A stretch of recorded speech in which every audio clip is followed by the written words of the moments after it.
Hey guys, Coach Julia here. Let's talk about jerks again. I did a video talking about the second half of the split jerk, which is the split, right? And the limiting factors that are going to keep people from getting into that. Today we're going to talk about the first half of that, which is the dip and the drive. As I mentioned last time, the jerk gets really, really tricky because it's a very fast movement. There's a lot of things that happen and a lot of things that can potentially go wrong in a very short amount of time, right? Because the bar's only having to travel from our shoulder to overhead. We've got to get really efficient about dipping correctly, driving as hard as you can, and then splitting really, really fast. Let's look at the dip and drive. So the first thing we want to look at is the rack position. You'll notice here that my elbows are about 45 degrees. I might squat here, but this doesn't put me in a great position to jerk because I've got to go, even if I get my head out of the way, forward and then back. I'm going to try to keep a full hand on my bar, elbows at about 45 degrees. My feet are under my hips with a slight turnout. And then from here, I'm going to think first about tucking my hips under, squeezing my butt to help stabilize and protect my low back. Then I'm going to reach my shoulders and my chest up into the bar. That bar should be against my throat, but not resting on my collarbones.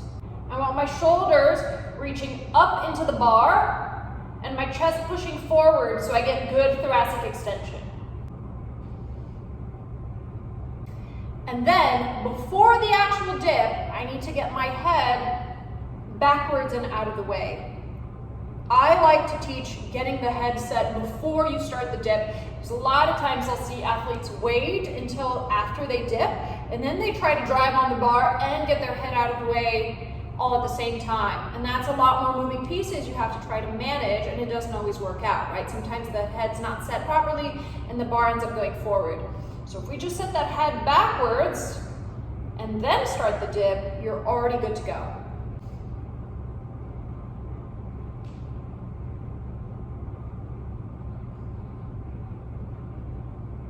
The dip is all about eliciting a stretch response, right? We're flexing the knees and the hips in order to get a really good stretch response out of it and drive the bar up.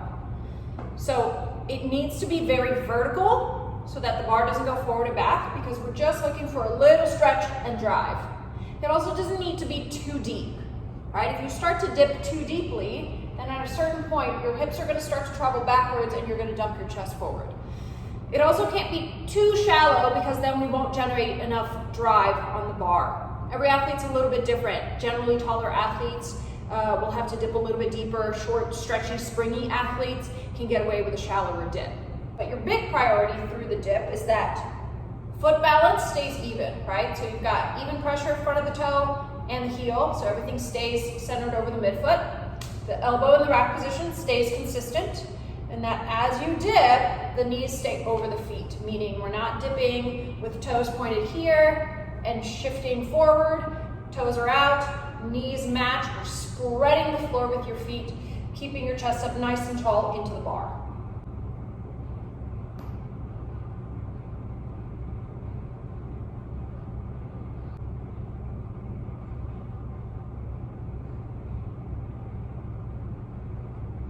If an athlete has a hard time maintaining that balance in that position through the dip, you can incorporate it into multiple things, right? Have them do several dips and then a jerk, or dip, push press, dip, jerk, right? Just prefacing all of their overhead movements with a few really good reps of that dip will help ingrain that movement pattern. If it's something that only shows up under heavier loads, then there just may be a front rack strength deficiency, in which case things like rack holds or heavy rack dips, right, where they load up 100+% and they just practice the dip, being able to maintain their brace, because a lot of times that's what breaks down, is that they have a hard time sustaining their trunk or their upper back and their elbows start to cave forward, and that way we can just develop a lot of excess strength in that particular position.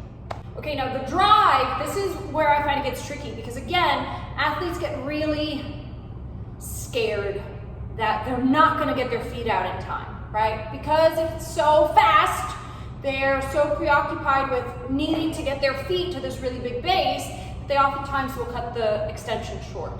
But we need a really violent extension up in order to create the height on the bar that will give you time and space to get your feet out where you need. If we never create that height, it doesn't matter how quick you split your feet, eventually you're not gonna get your body braced and set with your elbows locked out under the bar.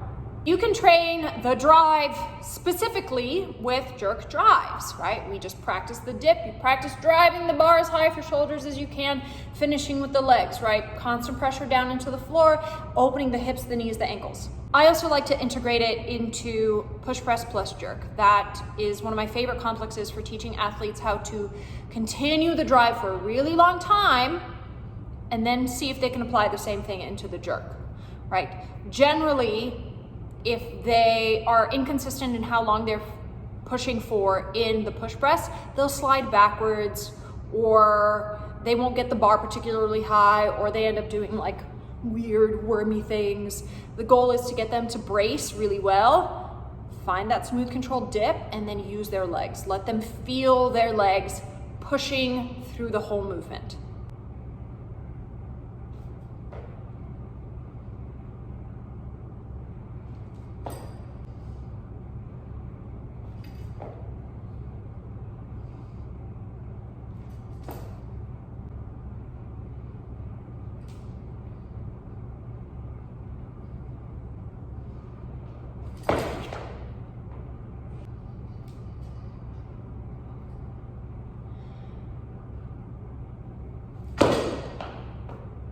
Okay, so give that a shot. If you struggle in the jerk because of that first half of the movement, the dip, the drive, then those are a couple ways that you can start to work on them separately and then reintroduce them into the full lift.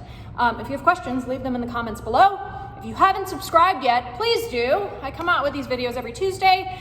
They are here to help you understand and improve your weightlifting technique, your mobility.